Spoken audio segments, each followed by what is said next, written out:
Navrang Congress party అధ్యక్షుడు షేక్ జలీల్ ఖాన్ కు court remand విధించింది. రైతులు భూములు కబ్జా చేశారని మంగళగిరి రూరల్ పోలీస్ స్టేషన్ బాధితులు ఫిర్యాదు చేశారు.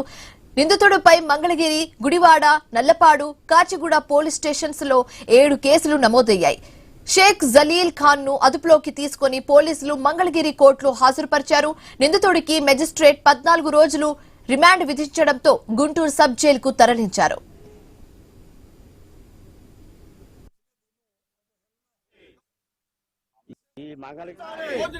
కొన్ని వందల మంది మోసపోయిన వాళ్ళు ఉన్నారు. వాళ్ళందరూ కూడా సమీకృతం అవుతున్నారు అతని సంగతి తేల్చడానికి. వాళ్ళందరిని కూడా మేము కూడా సమీకరించుకొని ఈ ఆందోళన ఇంకా తీవ్రతరం చేసి అతనికి కఠిన శిక్ష పడిన దాకా కూడా మేము వదిలిపెట్టే ప్రసక్తే లేదు. అవన్నీ ఇప్పుడు ఈ విచారణలో బయటికి రావాలి. ఎవరెవరు ఉన్నారనేది పోలీసులు జరిపే విచారణలో బయటికి రావాలి. అవన్నీ బయట పెట్టాలని చెప్పేసి మేము అధికారులందరికీ కూడా మనవి చేసుకుంటున్నాం.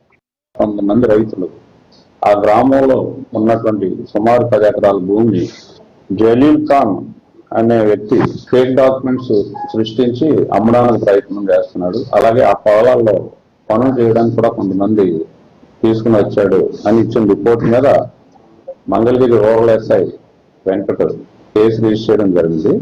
ఈ కేసు అతను దర్యాప్తు చేస్తున్నాడు. దర్యాప్తు ప్రకారం అతను మెరిట్స్ మీద ఆ కేసులో చర్య తీసుకుని ముద్దాయిని అరెస్ట్ చేసి రిమాండ్ పంపించడానికి దర్యాప్తు స్టార్ట్ చేశాడు.